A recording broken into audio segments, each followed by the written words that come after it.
masuki ke dalam syurga Allah. Auzubillah min zalik. Kata pemuda ini kepada Sufyan As-Sauri, aku tengok dan aku terlelap keadaan pada itu, aku terlelap. Bila aku terlelap, lalu aku termimpi. Dalam mimpi itu tiba-tiba datang seorang pemuda yang pakaiannya putih bersih, wanginya sangat wangi sekali, dan wajahnya sangat berseri. Bila wajah itu, manusia itu turun dalam mimpi itu, dia lalu depan ayah aku, dia duduk depan ayah aku, lalu dia membacakan Allahumma salli ala Sayyidina Muhammad, Allahumma salli ala Sayyidina Muhammad, Allahumma salli ala Sayyidina Muhammad sebanyak 3 kali. Dia usap tangannya di atas kepala muka ayah aku sampai ke bawah, lalu mayat ayah aku itu menjadi putih kembali, bertukar daripada hitam bertukar menjadi putih kembali. Lalu aku terlihat keadaan itu, aku memegang baju pemuda itu. Aku bertanyakan kepada pemuda itu, siapakah kamu? Jawab pemuda yang di dalam mimpi itu adalah, akulah Rasulullah sallallahu alaihi wasallam. Dan bila ditanyakan keadaan itu, ya Rasulullah, kenapa perkara ini terjadi kepada ayahku, sedangkan ayahku ni seorang yang rajin salat, seorang yang rajin baca Quran, kenapa perkara ini jadi kepada ayahku? Jawab Nabi sallallahu alaihi wasallam di dalam mimpi itu, berkata pemuda itu, sesungguhnya ayah kamu bila salat, dia hanya menunjuk-nunjukkan solatnya kepada orang. Bila dia baca Quran, dia hanya menunjuk-nunjukkan bacaan Quran itu kepada orang. Bila dia puasa, dia hanya berpuasa itu hanya menunjuk-nunjukkan kepada orang. Puasa itu tidak dapat mengubahkan kehidupan diri dia daripada keburukan kepada kebaikan. Solat itu tidak dapat mencegah dia daripada melakukan kemungkaran.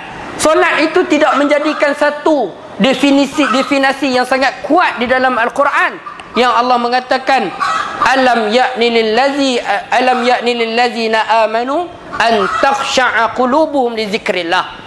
Kata Allah dalam surah Al-Hadid ayat yang ke-16, alam ya'ni lillazi an takhsha'a qulubuhum. Hai, tak cukup lagikah kamu wahai orang beriman, segala nikmat yang aku bagi kepada kamu, segala macam usaha nikmat yang aku berikan kepada kamu.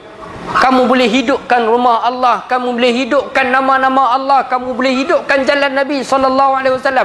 Tak cukup lagikah dengan nikmat itu untuk kamu benar-benar antaghsha'a qulubuhum, serius di dalam hubungan kepada Allah Subhanahu wa taala, di dalam beribadah kepada Allah Subhanahu wa taala. Jangan pula kamu jadi seperti umat yang terdahulu, kata Allah, wa ma nazala minal haq.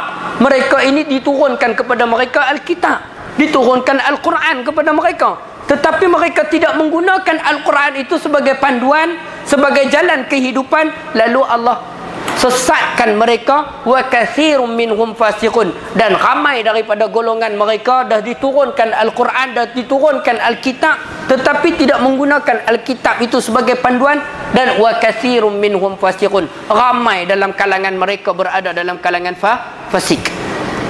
Kata pemuda ini bertanyakan kepada Nabi sallallahu alaihi wasallam, kenapa ayahku jadi macam ni? Sebabkan dia buat pahala, bukannya dia tak semayang, dia semayang. Tetapi jawab Nabi sallallahu alaihi wasallam, dia semayang tetapi semayangnya itu hanya untuk tunjuk kepada orang. Tuan, nauzubillah min zalik. Jangan berada dalam keadaan ini dalam hati kita.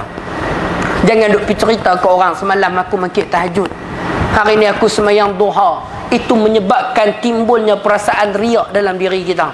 Oh, rajin pergi mengaji, hari ni main mengaji, main duduk dekat sini, balik cerita habis kat orang kampung. Jangan. Sabar Ustaz, sabar Ustaz. Sebab bila mana kita cerita keadaan itu, boleh timbulkan perkara-perkara yang tidak baik dalam hati kita, boleh menyebabkan timbulnya perasaan sombong dan takabur dalam diri kita. Bila sombong dan takabur meliputi dalam diri kita, bagaimana doa yang kita mohon itu Allah nak terima? Sedangkan kamu itu adalah hamba.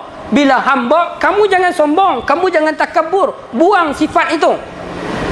Sebelum ini malah baca Quran, jangan sombong, jangan takabur untuk pergi belajar baca Quran, mengaji baca Quran, belajar baca Quran walaupun pelan-pelan. Inilah kemampuan kita.